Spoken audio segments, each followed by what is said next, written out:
What? Why'd the goat kick you? I didn't want a goat to get me, so I had to hop on Daddy's shoulders so it won't get me better. That's right. So I think just because I'm in a high place. And the goat was on the other side of the gate, and he kicked it and flew the door open and kind of went like this. He got some free pumpkin flashlights. They're like, yo, what do you guys want? Anything? And would you like to know what else they have there? Yeah. They even have one of the best rides there. Do you know what it is? What? A carousel. So, How about them Rams, huh? It's gonna be a good year. Cram! Have you seen that? No. Oh, I gotta show you. Speaking of goats. So what are your overall impressions and takeaways from your experience working on your new single, FiRE? FiRE. It's been an interesting journey. The song changed a few times along the way. When you first sent me your demo, it was like version 3.0 or something like that. Yeah. And then we changed the key and the tempo, and we ended up at like version 5.0 by the time we went into the studio. And originally it was a lot slower too, which is how I played it the very first time in Palm Springs. When I realized I think I'd like it to be a little sped up. It's a pretty neat process. Yeah. Have you done that with any other songs? No, that's the first one. Okay. Actually, that's the first one that I played live, and really had it morph into the final product. The other ones were just kind of cranked them out. Okay. Kind of like the other tune, Spectrum, that we did together. It seemed like you started really studying, like you mentioned, guys like DENM and other artists and producers that clearly define like the different sections of their tunes and like really like drive the hook into the listener's ear. Right. And I feel like you did like a really great job of that with this tune. Pre-chorus and a chorus and like a post-chorus like section where each of them are their own like little mini hooks. Right. I think. Yeah, I definitely got a huge inspiration from DENM on that stuff because I noticed that he does that a lot. And I love his tunes, and his production work. So I was definitely keeping that in mind when I was writing this song. And I was also trying to kind of incorporate just different little styles that I like. It doesn't kind of stick with just one. Yeah. Yeah, we got your favorite in there, the organ shuffle. Yeah.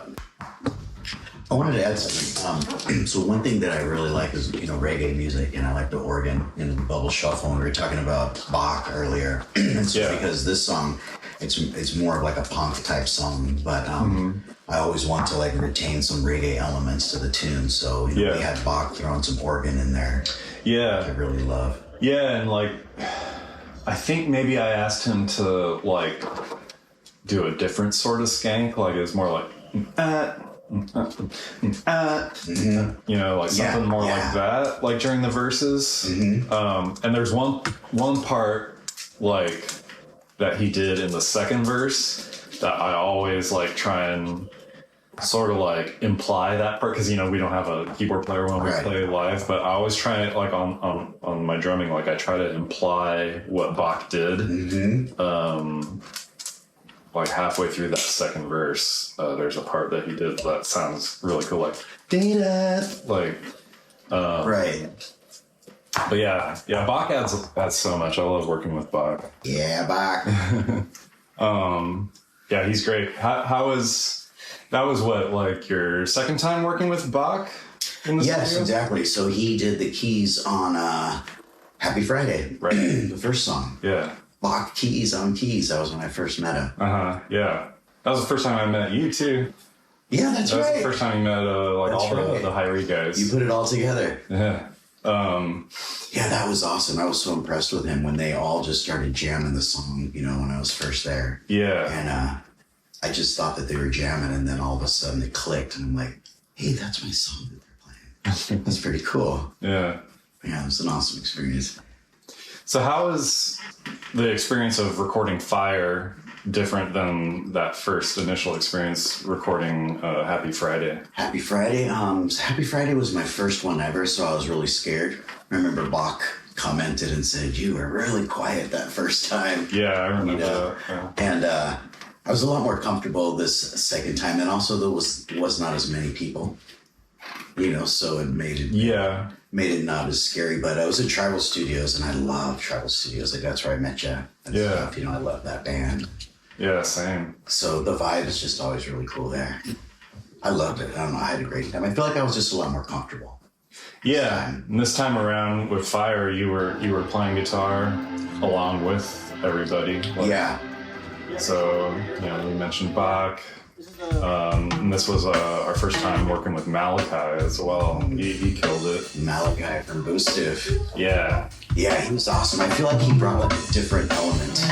Yeah, Malachi definitely brought a different sort of drumming style for sure. Like, we've worked with Matt a couple times, and Matt, I love Matt. Like, that's awesome. Yeah, Malachi, man, he seems very like just diverse in his like style, like the different styles that he can incorporate. Right. Right. Yeah, so that was really cool working with him and like playing live with you now, like at these shows that we've been doing. That tune, I finally feel like I've got a handle on it. Like, just in the studio, like, I mean, with everyone together, like, it was only, I want to say, like 4 takes. And then, like, Malachi, I remember he was like, I feel like that was the one. And, he was right. Like, for pretty much, that was like 1, maybe 2 takes pieced together. But, like, okay. Very, like, hardly any editing. Like, right. Yeah, definitely not the case with me. What would we do, 26 takes?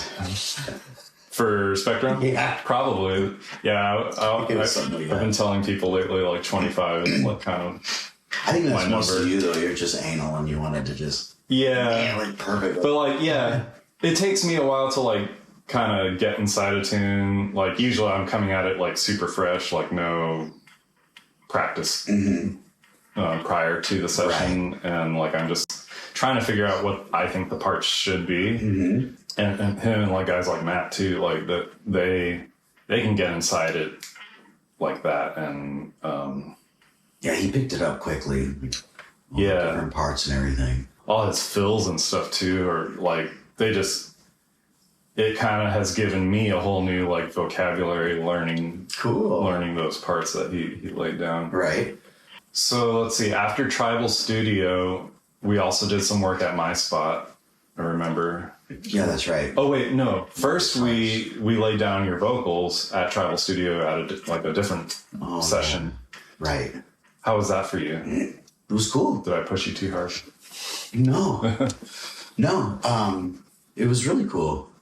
Yeah, I remember when I was saying earlier that I felt more comfortable, like that was one of the times where I felt the most comfortable, because I remember the first time being in that vocal booth at Tribal Studios and I was freaking out. Really? I was super nervous, yeah. And you were giving me, we were talking to me and, we're doing stuff, whatever, and I was just freaking out. But this other time I was fucking around more, and just having fun, videoing and messing around with you, because I know you now, so. Right. It was a lot more comfortable for me. One of the parts that kind of stuck out with me, I'll get an idea and try and get you to do it on the fly. And like, I think you're kind of like me, where you want to like be able to put in some prep work, like doing anything for that bridge in FiRE. Like, I was like, like just like ad lib, like sing. Not even words, but just like some cool melodies. Like, just do whatever. And we did a few takes. I don't know exactly how many, but like one of them, I think I was like maybe asking you like, think like Woman No Cry or something. And like, dude, you nailed it. It was really cool. Man. Thanks for saying that. Yeah. I appreciate that. No, I really like that part of the song. And it's like got a cool like sort of emotional build up to that point also. Right. Right. I don't know where that came from. It just came out. Yeah. I was using your guidance. Yeah. Oh, that was really cool. It was fun. I love like that kind of stuff, you know? Yeah. Just getting into it and trying new stuff. And remember I asked you, I'm like, can I try something? You're like, yeah, and I tried it. And we're like, nah. But that's, I was stoked that I asked you that I could try it because like before I would have never done that. I'd be too embarrassed, you know? No, I remember we had like a similar kind of thing for Happy Friday too.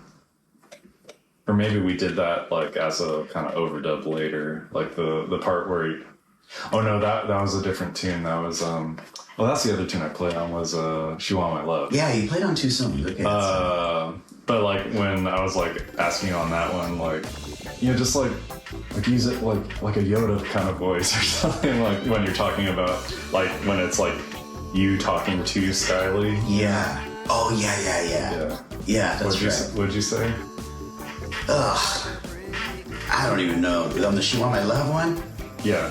Yeah, there was one part where it's like, she says she want fries, enough, man. Yeah. That stuff was great. It always throws me off. That very first time for Happy Friday when you asked me to do like ad-libs, I was like, what? We didn't plan that. That's what they're called, ad-libs. Yeah. That part always makes me so nervous. No, you're great at it. Oh, man, well, I appreciate you saying that. Yeah, that's one thing I like about working with you is that like you'll, take what like any suggestions that I give you and like really go for it and like usually some really cool things will happen because of that. Cool. Yeah, you make me comfortable, so cool. I'm comfortable doing that shit. Awesome. Yeah. So okay, we did the vocal session at Tribal again, and then after that, I remember we retracked the guitars at my spot. Yep. That was probably a little more like, probably felt more like work. It did to me. Yeah. I remember. But yeah, it came out pretty good. And I think what helped out with that one was like just really being able to like dial in the tones more. With the swollen pickle. Yep. Thanks, Blaine. Blaine gives me a swollen pickle from time to time exactly. to try out. You showed it to me. It was great. Swollen pickle is a guitar pedal. That was pretty much it for the tune. Like we didn't like add like a whole lot of other like production elements to this tune, FiRE. Like we kept it kind of more stripped down, meat and potatoes sort of instrumentation. I know we added a little guitar part there. Oh yeah.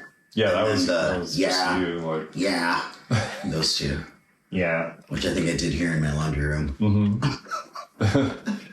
Yeah, it's got like maybe just those. Like I don't think I didn't like add my usual like synth kind of stuff or percussion or anything that I like usually try and do. But it's kind of cool that it's just this tune overall I think is a little more centered on like the pop punk kind of style that you incorporate. But like we were talking the other day, like it does still like incorporate like a bit of the reggae thing, kind of what I was asking Malachi to do, like, and what he ended up doing was kind of more maybe like fourth wave ska or something like that. But it fit, like it kind of gives it a little bit more of a dancey feel to it in the verses, like when like that's what I feel like, at least when I'm like playing it. Yeah, live. yeah, me too. Yeah. Me too. It has that little get up and go feel to it. I feel like it's been my favorite one so far. Really? Yeah. I really like the whole I need a napkin. the whole process. Your excuse. And plus the song too. I don't know, like you said, I feel like I put more production type thought into it. Like the more into the songwriting. Yeah, like the end, thinking more of the end product. Yeah. And then with like vocal type stuff, kind of incorporating, like trying out things that, like reviews of my previous songs have commented about, you know, or something like that, or stuff like that my vocal coach has been helping me with, you know, and I feel like that, it came out. I guess that's that work that I put into it came out on this one, so I'm super stoked on it. I don't know, I really like it. Yeah, like going from like Happy Friday to this one, like purely from a vocal standpoint, like I feel like your range was kind of like down here for Happy Friday, and we've like kind of gradually like worked up to like where you're more like, you know, you still have that, you know, kind of like gruff, like lower vocal tone, you know, like your speaking tone, right? But on up like to a much higher range. Cool. So thanks for saying that. No, you've been putting in the work, and I think it shows. I have. It definitely worked. Last night I was noticing on In Too Deep, I was able, I think, to better hit the higher notes finally. So I was kind of stoked in the beginning part of that. That's what I'm working on. I want to be able to, you know, just get them all. But if you do the vocal exercises, you know, you do it every day, it totally helps. You know, I haven't been doing them as often anymore, but I need to. I'm starting to do them again. Who's your coach again? Is that his name is Josh? He's Lopaka? He's Lapaka's coach, vocal coach too, but he's on the Big Island of Hawaii. Okay. His name's Josh Timmons. Gotcha. He's also a horn player. That's right. Yeah. So trumpet. Shoot, we got to get him on a team. I know. That's what I was thinking. Haven't had any horns yet. For being a horn player, you'd think like I would always have horns. Yeah. But like I feel like I rarely You've never pushed the horns on any of my songs. Yeah. I don't know. I'm usually not thinking from that perspective when I'm like in a producer role on a project. You don't have your horn hat on? No. Never. Oh, and then one other piece of the puzzle too. Nate, the artist. Yeah. Lowbrow Creations, yeah. Yeah, Nate is awesome. He does all the artwork for Fortunate Youth and some other bands, and he's done all the artwork for all of our songs. So the one on this FiRE one, I think, is my favorite one because it's like orange, which I really like. Like the colors on it, I think, are really cool. Do you give him any like guidance or ideas? Yes. So I always give him the lyrics. I give him the actual song. And then I also give him like some background on what the song is about. Yeah, because I feel like he nails it like every time. Like, and he tells me like, he's all, this is what I'm thinking. This is what I'm thinking. Like I already told him about my next song that's not even finished yet, but I know what the lyrics are about. And so I can't wait to, work on that one. Yeah. So I already put it in his head so he could be thinking about it. Nice. But there was one time where he did something and I was kind of thinking of something a little bit different. And so we changed it up, but worked out killer. It was awesome. Yeah. This one is maybe like the most edgy, I guess you could say, like thematically. Yeah.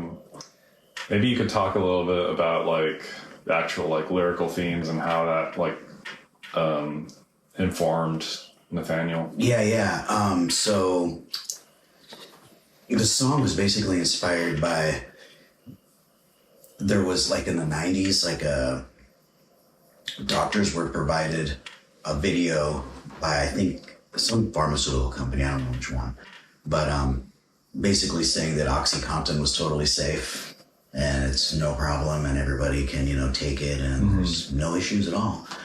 And so doctors prescribed it to everybody, and now we know that's an opiate issue, right? And then it turns out that they said, oh yeah, we lied about that. Just to make money. Yeah. That kills me. Like so many people's lives are destroyed, Yeah, the pharmaceutical industry is crazy. It's tough. So then conversely, there's like other, medications out there that they've made illegal that were actually good for people. And they made them illegal not because they were bad for you, but just because of money and politics and stuff. Yeah. That's just so fucked up because there's people like that have seizures and stuff, and that helps them, kids, and yeah, totally. It just fucking bothers me. So what is it? They like the different classifications of these substances. Like they schedule them, right? It's like schedule 1, 2, right, and so on. Right. Based on their dangerousness. Yeah. But yeah, it's just gnarly. So that kind of affected me. And the song is basically about, you know, like, how do we know who to believe, you know? Yeah. Like, they're supposed to be looking out for us and stuff, and then now they're lying to us. And I don't know, I think I've always just been kind of naive about that stuff and kind of waking up to it. And it's really disappointing. Yeah. I know, it's a big bummer. But so that's what the song is about, you know, and, you know, like just deceiving us for money, you know, for political things. And it's supposed to be about the people. So that's what the song's about. Yeah. And I feel like you definitely kind of get an idea of that just from looking at the artwork. Yes. Like the person on the podium. I'm assuming that represents like somebody from like the pharmaceutical industry or the government, you know, that like their head is like a money bag. Right. So it's like money on the mind kind of thing. Like that's all, you know, they care about. And like, then there's that like fist coming up. Like, I don't know if it's like a defiant fist or like, or somebody like rallying, like, like we like, you know, we want all the drugs or what, but right. Yeah, that's exactly what it is. That's exactly what it is. It's like the business versus, you know, like what's good for the people. Nice. Yeah. Yeah, it was cool. I really thought a lot about this one. Yeah. That shows. Well, anything else you want to say in closing? Or? Should I take my pants off? So you're swollen pickle? Yeah. Have you ever played a show without a clutch on your hi-hat? Oh, on my hi-hat? Yeah, first time last night. Oh, boy. I don't think I should be in charge of bringing the drums anymore.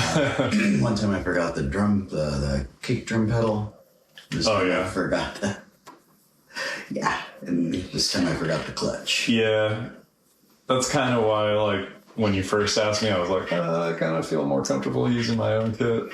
Yeah, that makes sense. Yeah. Plus, like, I don't know, with drums, too, like,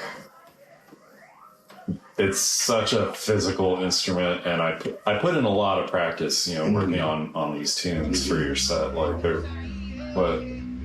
how much material do we have for like these shows? Like 45 minutes. 45 minutes, yeah. Yeah, so it was a lot of material for me to learn. Even with like me having done at least a couple of them, like in the studio with you, like relearning that, because, you know, I sort of piece them together from like, you know, all these different takes, and I've you know, I never actually played it that way, like all the way through in the studio. Right. You know, like take from here and there. I write the songs, and it's like the same for me when I have to learn to play them live and stuff. It's like I'm learning a new song. Yeah. Sometimes they change a little in the studio, you know? You're like, hey, let's do this. Or something like that, you know? Yeah. And I'm like, oh, okay, that's new. Yeah, that ending was something that we were like, how about we got to do something. You came up with that, yeah. Did I? Okay. You did, yeah. You're like, okay, now I'm going to mess you up even more. I need you to do this. So you know how I love the impromptu stuff that I can't prepare for. Yeah. But it worked out. It was really cool. Put a pin in it at the end. It's a happy ending for sure. Yeah, it gets pretty like that last chorus. It's kind of more uplifted, I guess you could say, right? So instead of like muting the, I leave it open. It's just more like, all just kind of coming together at the end. It's pretty sweet. I feel like the energy just building up at the end there. Yeah, it does. Yeah. It's like it's on fire. I'm stoked on all the videos for this one. I think this is the most videos I've ever had. So I have an actual official video. Okay. And then I have... Who did that? I did it myself. I was inspired by Wet Leg, who said they did their video themselves for Chase Long. Have I seen it? I don't think so. It's not. Is it the one with the fire skateboard? Oh no, I guess I haven't seen it. There's a fire skateboard one, and that's my lyric video. Okay. Skateboard's on fire, and it goes back and forth like that. And then there's an official video, which just is all based on fire everywhere. And I'm in there playing with the fire and stuff. Okay. It's on YouTube. I've seen a little bit of that one. The Wet Leg people did their own video on Final Cut, so I'm like, well, I'm gonna try it too. I think it came out pretty cool. Just for me, I don't know what I'm doing, so. So then I have a lyric video for this one, and then I have a performance video, which is us playing the song live a bunch of places, which you made for me. Thank you very much. And behind the scenes video that we're making. So yeah, I'm pretty stoked. I'm going to do an acoustic video for this one. I want to play FiRE acoustically and maybe hit up an open mic and record it. Okay, there you go. And do it there. Put that on there. Yeah, that's pretty much covering all your bases. Yeah, right. That's What else is there? I wonder. I think that's probably all the videos. Yeah. I put you onto that guy Damian Keys, and exactly. I feel like you out of like anybody that I've worked with, like have really run with like all that stuff, like the kind of the marketing aspect of releasing songs. It's my OCD. Just have to go balls out. No, it's good. Like you need to do that. Like I wish more artists like kind of realize the importance of that. It's like we were talking about earlier, like we were talking about running a business. Mm-hmm. It's like if no, you could be the best lawyer in the world, which Rudy's side gig is he's a lawyer.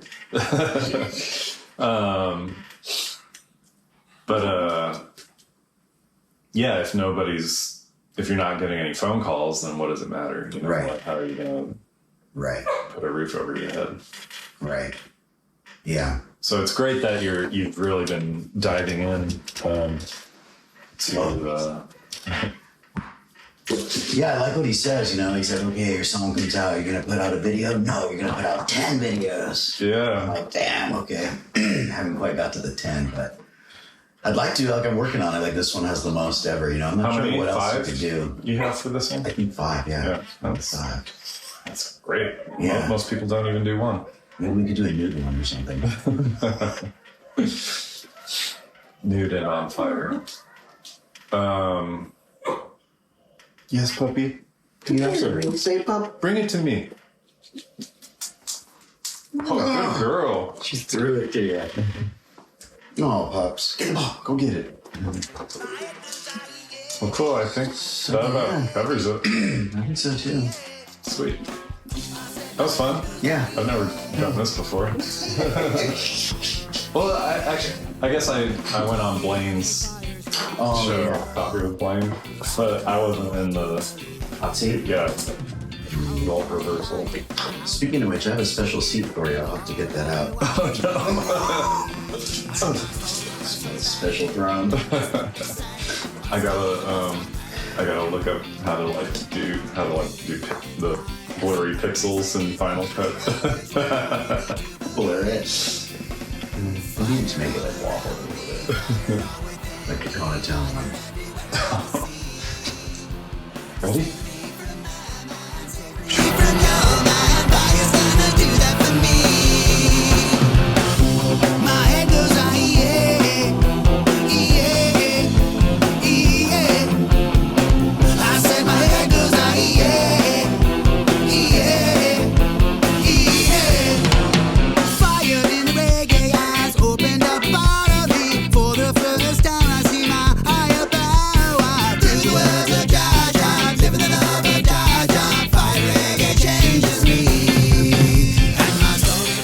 Bye, puppy. Bye. Bye. Bye. I know, I wish I could stay too, but I gotta go.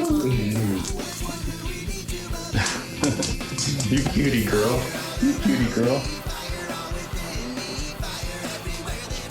I like I do this, and I can change my bass note.